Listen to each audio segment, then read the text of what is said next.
যা সামলাতে পারিস না তা পড়িস কেন? রিসেপশনে শাড়ি পরবো না তো কি পরবো? মুখের উপর তর্ক করা আমি একদম পছন্দ করি না, তা তুই ভালো করেই জানিস। সে যাই হোক, তুই শাড়ি সামলাতে পারবি কিনা তা বল। পরে স্টেজে গিয়ে দেখা যাবে সকলের সামনে শাড়ি খুলে পড়ে গেছে, তখন তো আমার মান সম্মান বলতে কিছুই থাকবে না। আমি মুখ ছোট করে বলি না পারবো। আরুষ আর কিছু না বলে কুচি ঠিক করে কাবার থেকে স্যুট বের করে ওয়াশরুমে চলে যায়। সন্ধ্যায় সায়রাকে হলে নেওয়া হয়। চারিদিকে অনেক মানুষ ঘেরা, সবাই সায়রার অচেনা আয়ুষের মা তাকে সাথে পরিচয় করিয়ে দিচ্ছে, আর সায়রা সকলের সাথে কুশল বিনিময় করছে। তার ফাঁকে ফাঁকে আরুষকে দেখছে। আজ সায়রার চোখ দুটো যেন আরুষের ওপর থেকে সরতেই চাইছে না, কেননা আজ ওকে বেশ হ্যান্ডসাম লাগছে। তার পরনে ব্ল্যাক স্যুট অ্যান্ড প্যান্ট, ভেতরে ডার্ক ব্রাউন কালারের শার্ট, চুলগুলো স্পাইক করা, তাও কিছু অবাধ্য চুল কপালের সামনে এসেই পড়েছে।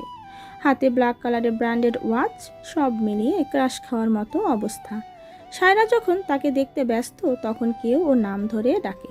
সায়রার সামনে তাকিয়ে দেখে সায়রার মা বাবা দাঁড়িয়ে আছে। সায়রা তাদের দেখে স্টেজ থেকে নেমে গিয়ে তাদের জড়িয়ে ধরে। তাদের সাথে কিছুক্ষণ কথা বলার পর সায়রার শাশুড়ি মা এসে তাদের নিয়ে যায়। সায়রা ঘুরে যেই স্টেজে যেতে নিবে তখন একজনের উৎকর্ষ কণ্ঠে থেমে যায়। ভয়ে ভয়ে সায়রার হাত পা ঠান্ডা হয়ে যায়।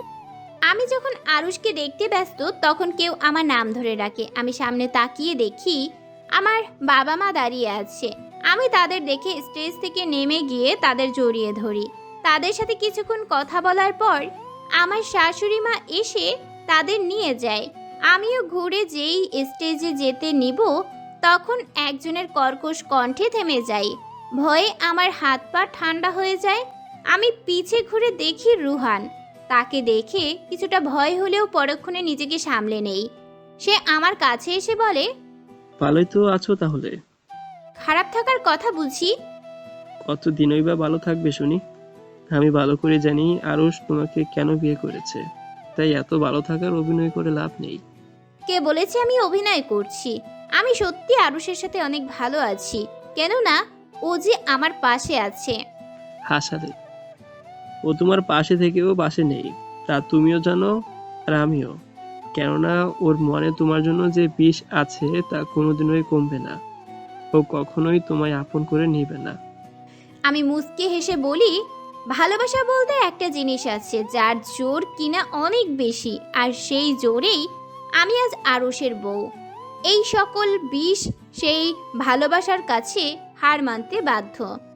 আমার ভাগ্য যে আরুষের সাথে জড়িত তা তুমি চাইলেও অস্বীকার করতে পারবে না, কেননা এর প্রমাণ তুমি নিজেই। আমিও দেখবো এই ভালোবাসার জোর কতদিন চলে। তোমাদের তো আর কোনোদিনও এক হতে দেব না। আমি আবার আরেক গাল হেসে বলি, তুমি কি মনে করছো আমি এখন সেই আগের মতো তোমার কথায় ভয় পেয়ে যাব? মোটেও না। তখন আমি হেল্পলেস ছিলাম, কিন্তু এখন নই। তাই যা করার করো। আর হ্যাঁ, এসেছো যখন খাবার খেয়ে যেও কিন্তু। এই বলে আমি স্টেজে উঠে বসি আর পিছে তাকাই না। যদি তাকাতাম তাহলে হয়তো রুহানের সেই পৈশাসিক হাসিটা দেখতে পেতাম। এইদিকে আরুষের কিছু রিলেটিভের সাথে কথা বলছিল। হঠাৎ তার সায়রার কথা মনে পড়তেই সে সায়রাকে খুঁজতে থাকে। অতঃপর চোখ যায় স্টেজের সামনে বধূ সাজে সায়রার দিকে। কার সাথে যেন কথা বলছে, ভালো মতো দেখতেও বুঝে রুহানের সাথে কথা বলছে, তাও আবার মুচকি হেসে। তা দেখেই আরুষের মাথায় রক্ত উঠে যায়। সে সায়রাকে রুহানের সাথে একদম সহ্য করতে পারছে না। সে রাগে নিজের হাত মুষ্টিবদ্ধ করে নেয় আর নিজের রাগ নিয়ন্ত্রণ করার চেষ্টা করে। সায়রা সরে যেতেই রুহানের নজর আরুষের দিকে পড়ে, আর সে আরুষের চেহারা দেখেই বুঝে যায় আরুষ বেশ রেগে আছে। আর কেন তা রুহানের অজানা নয়। তাই তো সে এক পৈশাসিক হাসি। রুহান এবার ধীরে ধীরে আরুষের দিকে যায়, তারপর আগুনে ঘি ঢালার কাজ শুরু করে দেয়। দেখবি তো, তোর বউ আমায় দেখে কথা বলার জন্য কিভাবে স্টেজ থেকে নেমে আসলো। কোনো কিছু চিন্তা করলো না। বলে কি, নিজের ওয়াইফকে একটু দেখে রাখিস। কখন ফুট করে আবার আমার কাছে চলে আসে তা তো বলা যায় না। যে একবার তোকে আমার জন্য ছাড়তে পারে সে দ্বিতীয়বারও তোকে ছাড়তে পারে, তাই একটু দেখে রাখিস, বুঝলি? আরুষ এইবার রাগে দাঁতে দাঁত চেপে বলে, তার টেনশন তোকে করতে হবে না। তুই আপাতত তোর টেনশন কর।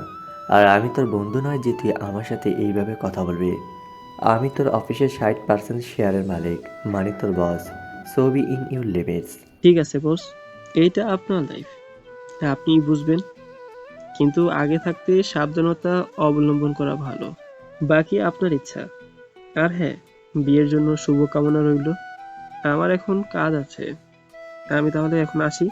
বলেই মুচকি হাসি দেয় রুহান, যা দেখে আরুষের গা জ্বলে যায়। কিন্তু এখন ফাংশন চলছে বলে কিছু বলতে পারছে না, নিজের রাগকে কন্ট্রোল করার চেষ্টা করছে। ওইদিকে রুহান বেরিয়ে এক প্রশান্তি শ্বাস নেয়। আগুন তো আমি লাগিয়ে দিয়েছি, এখন শুধু দেখা বাকি এ থেকে কতটুকু জ্বলে পড়ে। তুই কোনোদিনও জানবি না আরুষ, আসল সত্যিটা কি। সেদিন তুই সামনে ছিলি বলে কিছু বলতে পারিনি, কিন্তু এখন তোর সামনেই সব করব, কিন্তু তুই কিছুই বুঝতে পারবি না। আমাকে অপমান করার ফল তুই পাবি, তাও খুব জলদি। এই বলে হু হু করে হেসে ওঠে। প্রায় 30 মিনিট আগে বাসায় এসে পৌঁছেছে ওরা। আরুষ কিছু না বলেই ফ্রেশ হয়ে ছাদে চলে যায়। সায়রাও ফ্রেশ হয়ে এসে ছাদে চলে যায়। আর যেভাবে হোক আরুষকে সত্যিটা জানাতেই হবে তার। আরুষ ছাদের এক কোণায় দাঁড়িয়ে আছে। তার মাথায় এখন খালি রুহানের সেই কথাগুলোই ঘুরঘুর করছে। নিজের রাগকে কন্ট্রোল করার চেষ্টা করছে কিন্তু পারছে না। এমন সময় পেছন থেকে কেউ আরুষকে জড়িয়ে ধরে। আরুষ জানে কে সে। সে পেছনে না ঘুরেই উপলব্ধি করতে পারে এটা সায়রা। কিন্তু তার মাথায় যে এখন রাগ ভর করেছে, সে এক ঝাটকায় দিয়ে সরিয়ে দেয় সায়রাকে। তারপর সে সায়রার বাহু শক্ত করে ধরে রেগে দাঁতে দাঁত চেপে বলতে লাগে, কেন করলি এমন তুই আমার সাথে? কেন কেন আমার জীবনকে তুই এইভাবে অগোছালো করে দিলি? কেন আমায় তুই এমন ধোঁকা দিলি? কেন? আমি তো শুধু তোকে ভালোবেসেছিলাম, তোকে পেতে চেয়েছিলাম, আর তো কিছু নয়। কিন্তু তুই কি করলি? ধোঁকা দিলি আমায়, তাও আবার ওই রুয়ানের সাথে মিলে আমায় আমার ভালোবাসাকে তুচ্ছ করলি, বিশ্বাসঘাতকতা করলি। আমি ভয়ে কাঁপা কাঁপা কণ্ঠে বলতে লাগি, আরুষ আমার কথাটা শোনো, আমি সব খুলে বলছি। আমি কেন এমন করেছি, আমাকে একটা সুযোগ দাও প্লিজ। আমি যে এইসব করতে বাধ্য ছিলাম। আরুষ রেগে সায়রার বাহু আরো শক্ত করে ধরে বলতে লাগে, চাই না শুনতে তোর কথা। তুই একটা মিথ্যাবাদী। তুই শুধু মানুষকে ঠকাতে পারিস আর মানুষের ভালোবাসা নিয়ে খেলতে পারিস। আমি চাই না কিছু শুনতে। বলেই সায়রাকে জোরে ধাক্কা দিয়ে পেছনে ঘুরে যায়। সায়রা নিচে পড়ে যায় আর তার হাত থেকে এক পাথরের ওপর গিয়ে পড়ে। হাতে পাথর গেথে গিয়ে রক্ত পড়া শুরু করে। সায়রা ব্যথায় কুকিয়ে ওঠে। সেখানে বসে হাত ধরে মুখ ঠোঁট দিয়ে চেপে ধরে কান্না করতে লাগে। আরুষ বেশ কিছু সময় ধরে কোনো সাড়া শব্দ না পেয়ে পেছনে ঘুরে দেখে সায়রা হাত ধরে কান্না করছে, তার হাত থেকে রক্ত ঝরছে। তা দেখে আরুষ তাড়াতাড়ি করে সায়রার কাছে যেয়ে তাকে কোলে তুলে রুমে নিয়ে যায় আর বেডে বসিয়ে পাগলের মতো ফার্স্ট এড বক্স খুঁজতে লাগে। তা খুঁজে এনে সায়রার সামনে এসে নিচে বসে তার হাত ধরে সেখানে ওষুধ লাগাতে ব্যস্ত হয়ে পড়ে। তার চোখে মুখে বেশ অস্বস্তিটা, যেন কষ্টটা সায়রা না আরুষ নিজেই পাচ্ছে। আর বারবার বলছে, সরি, আমি ইচ্ছে করে করিনি, খুব লেগে গেছে, কষ্ট হচ্ছে খুব। সরি, আমি তোকে আঘাত করতে চাইনি, রাগের বসে এমন করে ফেলেছি। ইস, কত রক্ত পড়ছে। তুই চিন্তা করিস না, এখনই রক্ত পড়া অফ হয়ে যাবে। সায়রা অবাক চোখে তাকিয়ে আছে। এ তার কেমন ভালোবাসা! একটু আগে যাকে সহ্য করতে পারছিল না, আর এখন তার কষ্টে দেখে নিজেই পাগল হয়ে যাচ্ছে তার কষ্ট কমাতে। আরুষ বারবার নিজের ঠোঁট ছোঁয়াচ্ছে সায়রার হাতে আর সরি বলছে। সায়রা কিছু না বলে আরুষকে জড়িয়ে ধরে তার বুকে মাথা রাখে আর কান্না করতে থাকে। আরুষ ওকে আগলাভাবে জড়িয়ে ধরে। তারপর আরুষ সায়রার মুখ উঁচু করে নিজের ঠোঁট দিয়ে সায়রার চোখের পানি শুষে নেয়। পরে ওর ঠোঁট দুটিতে নিজের ঠোঁট ছোঁয়ায়। সায়রা কেঁপে ওঠে। আরুষ কিছু পর সরে এসে ওকে বুকের সাথে জড়িয়ে ধরে। সায়রাও পরমায়সে আরুষের বুকে মুখ লুকায়। সূর্যের মিষ্টি আলো সায়রার ওপর পড়তেই সায়রার ঘুম ভেঙে যায়। ঘুম ভাঙতেই সে পাশে ঘুরে দেখে আরুষ ওকে জড়িয়ে ধরে ওর গলায় মুখ গুজে শুয়ে আছে। ঠোঁটগুলো একদম বাচ্চাদের মতো উল্টিয়ে রেখেছে। ওর সিল্কি চুলগুলো আলগোছে হয়ে কপালের সামনে এসে পড়েছে। সায়রার বড্ড ইচ্ছে হচ্ছে এই চুলগুলো নিয়ে খেলতে, তাই সে এক হাত দিয়ে আরুষের চুলগুলো আরেকটু অগোছালো করে দেয়। এতে আরুষ কিছুটা নড়ে ওঠে আর ঘুমের ঘোরে সায়রাকে আরও গভীরভাবে জড়িয়ে ধরে। সায়রা তা দেখে মুচকি হাসে আর কালকের কথা মনে করতে থাকে। কাল আরুষ সায়রাকে একবারের জন্যও নিজের করে নিয়েছে, ওকে আপন করে নিয়েছে। সায়রা কাল পুরোপুরিভাবে আরুষের হয়ে গিয়েছে। এখন সায়রা আর আরুষ এক। আরুষ সায়রাকে নিজের স্ত্রীর মর্যাদা দিয়েছে। এসব ভাবতেই সায়রা লজ্জায় আরুষের উন্মুক্ত বুকে মুখ লুকায়। এর মধ্যে আরুষ নড়ে ওঠে। তা দেখে সায়রা বলে, good morning mister duffer. Good morning miss বুসি। সায়রা এবার মুচকি হেসে বলে, থ্যাংক ইউ আমাকে আপন করে নেওয়ার জন্য, আমাদের সম্পর্কটাকে নতুনভাবে শুরু করার জন্য, সব ভুলে নতুনভাবে সম্পর্কটাকে নাম দেওয়ার জন্য, আমাকে নিজের করার জন্য। এই কথা শুনে আরুষ শব্দ করে হাসতে লাগে। সায়রা আরুষের এমন হাসির পেছনের কারণ খুঁজে পায় না। সে তো কোনো মজার কথা বলেনি, তাহলে আরুষ হাসছে কেন? সে আরুষের দিকে ভুরু কুচকিয়ে তাকিয়ে থাকে। আরুষ নিজের হাসি থামিয়ে বলতে লাগে, সিরিয়াসলি সায়রা, তোর মনে হয় আমি তোকে আপন করে নিয়েছি? আমাদের মধ্যে কাল রাতে যা হয়েছে তা শুধুই একটা নাটক ছিল। কাল আমি যা করেছি শুধু তোকে নিজের কাছে রাখার জন্য, এর চেয়ে বেশি আর কিছুই না।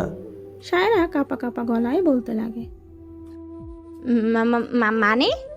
আরুষ সায়রার গায়ে হাত রেখে বলতে লাগে, আমি তোকে নিজের সাথে বেঁধে রাখতে কাল তোকে আপন করে নিয়েছি, যাতে তুই আমাকে ছাড়া চিন্তাও না করতে পারিস। সারা জীবনের জন্য আমার কাছে বন্দি থাকবি আর ওই রোহানের কাছে না যেতে পারিস। তুই কি ভেবেছিস আমি সব ভুলে গেছি? না, কখনো না। আমি কিছু ভুলিনি। আমি আমার প্রতিশোধ নেব। যতটা কষ্ট তুই আমাকে দিয়েছিস ততটা কষ্ট এবার তুই পাবি। এইসব বলে আরুষ বেড থেকে উঠে ওয়াশরুমে চলে যায়। আর সায়রা থম মেরে সেখানেই বসে থাকে। আরও সেসব কি বলছে? কাল রাতের সব কিছু মিথ্যা ছিল। কাল রাতে তার চোখে আমার জন্য ভালোবাসা মিথ্যা ছিল। শুধু আমাকে আটকানোর জন্য এসব করছে, যাতে আমি তাকে ছেড়ে না যাই। এসব ভাবতে ভাবতেই চোখ দিয়ে অনবরত পানি পড়তে থাকে। এক সময় সে ধুকরে কেঁদে ওঠে। এ আরুষের কাছ থেকে এমন কিছু কখনোই আশা করেনি। সে ভাবতেও পারছে না আরুষ এমন কিছু করতে পারে। সায়রা এইভাবে বালিশে মুখ গুজে কাঁদতে লাগে।